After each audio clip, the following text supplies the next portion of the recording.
Depois de alguns capítulos de espera, Vegapunk finalmente revela o segredo que estava guardando.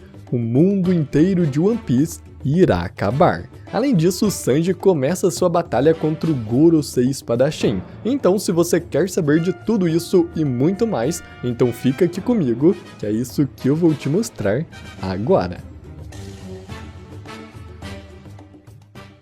Zen Zone Zero é um ARPG de fantasia gratuito dos mesmos criadores de Genshin Impact. O jogo foca na ação e está disponível em várias plataformas como Android, PC, iOS e também PlayStation 5.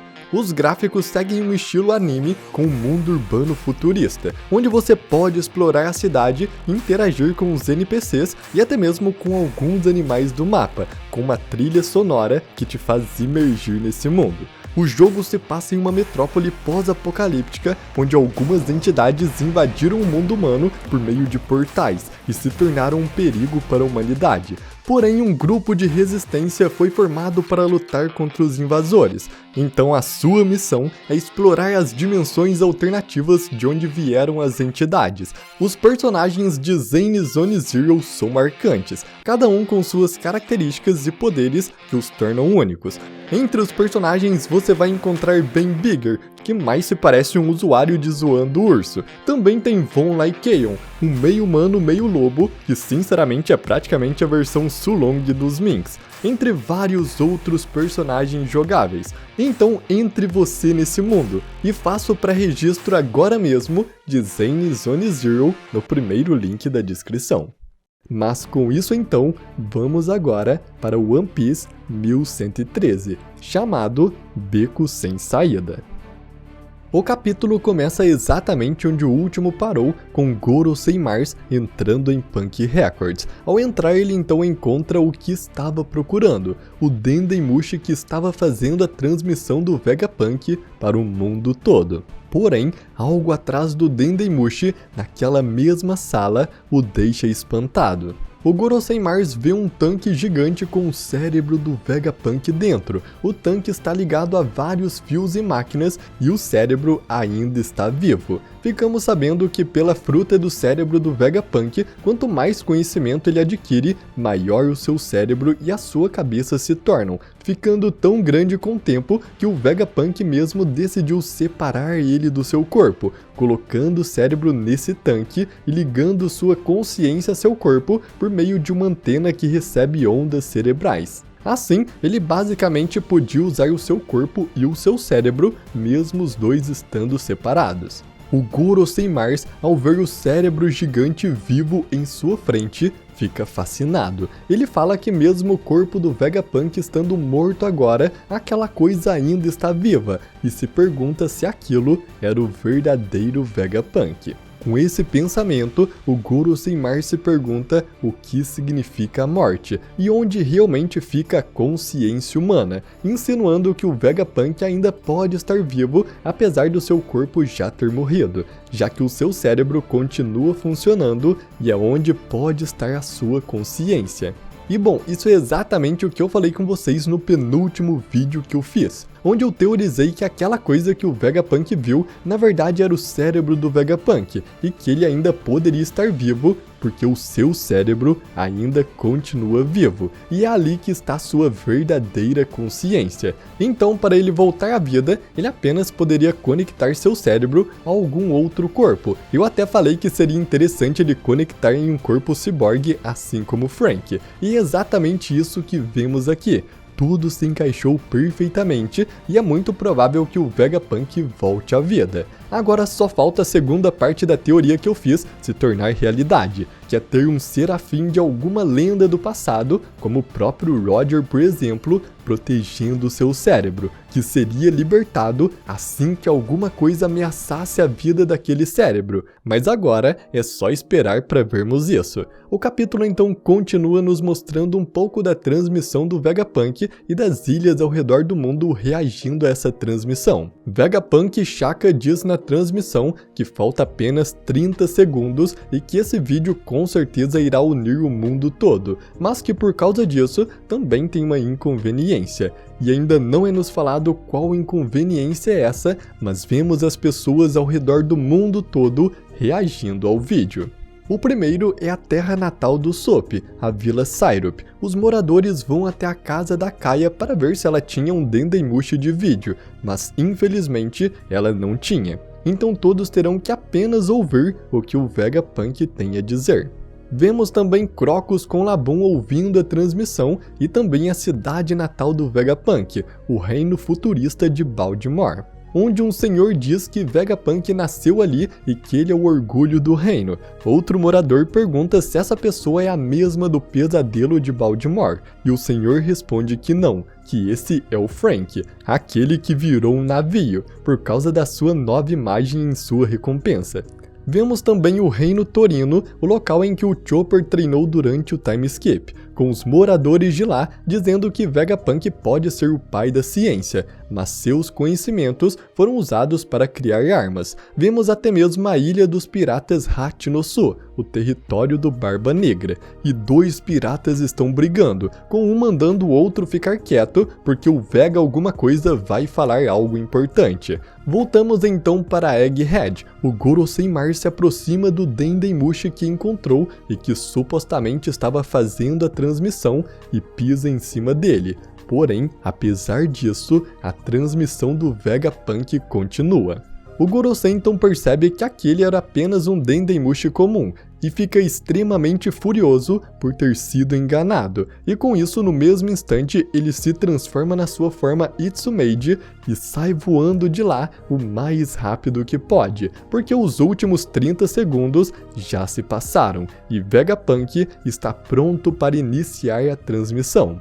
Vegapunk então senta em frente à câmera e fala que vai começar agora, com o mundo inteiro se agitando porque finalmente os segredos vão começar a serem revelados. De repente então, os outros Gorosei começam a falar com Mars telepaticamente. Eles perguntam por que ele não parou a transmissão, e Mars responde que o Gorosei fez algo para que a transmissão não parasse de jeito nenhum, e tomou todas as precauções para isso.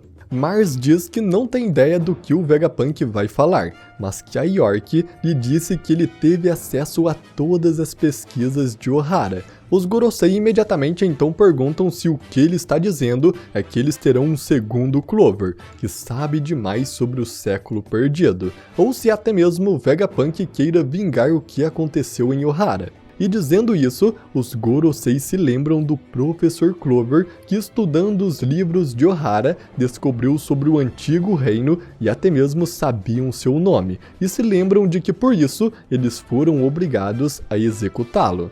Nesse exato momento, a cena então muda para o Sanji correndo com o corpo já sem vida do Vegapunk em seus ombros. Enquanto está correndo, ele de repente ouve uma voz e percebe que é a Bonnie e que ela está pedindo por ajuda. Então no mesmo instante ele sai correndo ainda mais rápido que antes e vai em direção à voz que estava ouvindo. E então, chegando até lá, ele se depara com Gorosei e Tambaron Venus Joro, que estava de frente para a Bonnie, para o Frank e para Atlas. O Gorosei Venus Juro levanta sua espada e se prepara para atacar a Bonnie, enquanto grita para ela entregar a arma da marinha, se referindo ao corpo do Kuma. Assim que o Gorosei está prestes a atacar a Bonnie, Frank corre para frente dela e pede para que ela se afaste, porque pode ser perigoso. Porém, os dois de repente ouvem alguém gritando atrás deles que quem salvará a Bonnie será ele. E com essas palavras, Sanji vem com tudo e acerta um chute na cabeça do Gorosei com toda a sua força,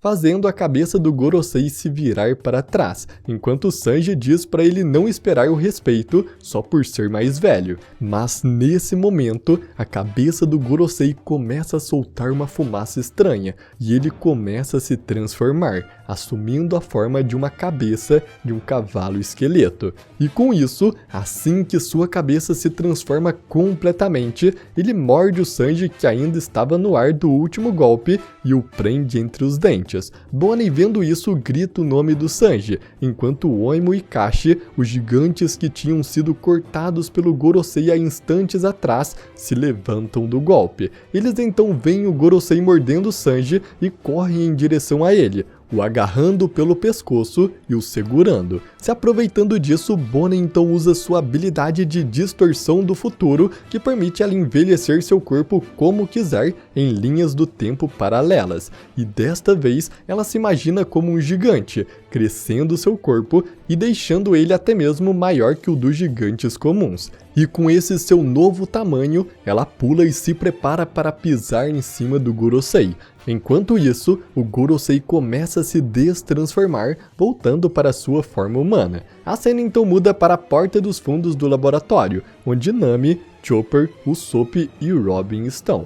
No capítulo anterior, eles se depararam com as patas do Gorosei Saturno escalando o laboratório, mas agora o Gorosei finalmente chega até onde eles estão. Enquanto a transmissão começa e o Vegapunk começa a falar, Saturno está extremamente furioso e grita para os chapéus de palha saírem de sua frente, porque ele não tem tempo a perder e precisa imediatamente parar essa transmissão. Robin, ao ouvir a voz do Gorosei Saturno, imediatamente se lembra dela de quando a ouviu em Ohara, quando Gorosei ordenou que acabassem com todos os arqueólogos. E com isso, ela percebe que aquele monstro em sua frente era um Gorosei. Saturno olha para Robin e também a reconhece, dizendo que ela é a mulher que Akainu deixou escapar de Ohara, que ele é um homem muito preguiçoso. Dizendo isso, Saturno levanta suas patas e se prepara para atacar a Robin. Nesse momento, Nami grita para protegerem a Robin a todo custo, que estava paralisada na frente do Gorosei. Assim, Saturno começa uma enxurrada de golpes com suas patas, gritando para esses insetos imundos saírem de seu caminho. Nami então pula agarrando a Robin e coloca Zeus acima deles, segurando os golpes. Enquanto isso, de um lado, Chopper se transforma na sua forma Guard Point, se tornando uma bola de pelo, e segura os golpes de Saturno. Já do outro lado, Usopp e Brook dão assistência. A cena então volta para o Gorosei Mars. Ele está extremamente furioso porque está sentindo muitos sinais de Dendemushis, mas não sabe qual é o verdadeiro, e se pergunta se existe algum sinal específico para encontrá-lo. Enquanto isso, York tenta pensar em algum lugar que o Vegapunk possa ter escondido o verdadeiro Dendemushi. Ela fala que assim vai acabar não se tornando uma nobre mundial, e que no fim ela também é um Vegapunk, e começa a pensar onde esconderia se não quisesse que ninguém encontrasse. Sem nenhuma outra alternativa, o Gorosei Mars conversa telepaticamente com os outros Gorosei, perguntando se ele deveria destruir o laboratório inteiro de uma vez por todas. Mas Saturno responde para ele não fazer isso, porque isso explodirá todo o laboratório. Ele fala que não importa se todos os navios e marinheiros forem explodidos, mas eles não podem perder a sala de criação de armas. O Gorosei Topman Warkuri então diz que se destruir o laboratório, ninguém mais será capaz de criar a Mother Flame, uma arma poderosa criada pelo Vegapunk que vem pelo céu e dispara raios lá de cima que são capazes de vaporizar uma ilha inteira apenas em instantes, deixando um enorme buraco no meio do oceano após o ataque onde antes ficava a ilha. Esse ataque até mesmo subiu todo o nível do mar no mundo inteiro.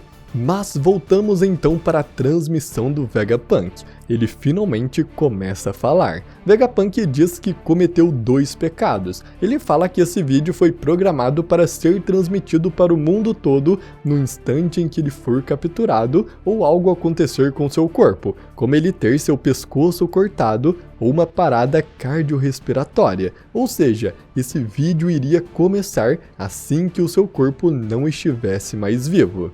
As pessoas ao redor do mundo ouvindo isso, então ficam chocadas com a notícia de que Vegapunk está morto. Vemos até mesmo Caesar Claw extremamente furioso junto com Vinsmoke e Jude, dizendo que eles estavam próximos de o superar. Mas Vegapunk continua dizendo. Ele fala que apesar de não estar mais vivo no momento em que todos estão assistindo, ele ainda quer que todos o escutem. Ele diz que não é como se estivesse falando que aqueles que o julgam são maus, até porque ele não argumenta sobre o bem e o mal. Ele não entende sobre ele para tirar conclusões. E bom, quando o Vegapunk diz aqueles que o julgam, ele obviamente está falando do governo mundial, que ele diz não saber se é bom ou mal. E quando ele diz ele, eu acredito que Vegapunk está se referindo ao próprio Imu, já que é ele quem comanda o governo mundial e há tão poucas informações sobre ele que o Vegapunk não conseguiu tirar suas conclusões. Porém, isso mostra que Vegapunk sabe da existência daquele que senta no trono vazio. Mas Vegapunk então continua. Ele fala que o que está prestes a dizer pode parecer difícil de acreditar e alguns até mesmo vão rir disso. Mas apesar de tudo, todos possuem o direito de saber a verdade. E por isso ele começará pela conclusão: este mundo será engolido pelo mar. E bom, Vegapunk revelou que o mundo inteiro será tomado pelo mar. E podemos já ter uma boa base de como isso pode acontecer no futuro. Vimos que os Gorosei não querem destruir o laboratório do Vegapunk porque é o único lugar que pode produzir a Mother Flame, a arma capaz de pulverizar uma ilha, aumentando o nível do mar no mundo inteiro. E pode ser exatamente disso que o Vegapunk está falando. Já existem provas de que a Mother Flame foi usada no passado, como o enorme buraco de Enies Lobby. Também já vimos que o Water 7 foi construída em cima de outra cidade que acabou sendo engolida pelo mar, pelo seu nível ter subido. E até mesmo é estranho o fato de Wano construir aquelas enormes muralhas. Talvez eles tivessem medo de algo, medo de ser consumido pela água e afundado no mar. Isso não seria problema para os nobres mundiais e nem para o governo mundial, já que eles vivem em cima da Red Line, o ponto mais alto da Terra. Então o que o Vegapunk quer dizer é que existe uma força capaz de fazer o mundo inteiro ser engolido pelo mar. Agora não se trata mais apenas de uma aventura de liberdade. A vida de todas as pessoas do mundo estão em risco. Agora é uma aventura para salvar a humanidade.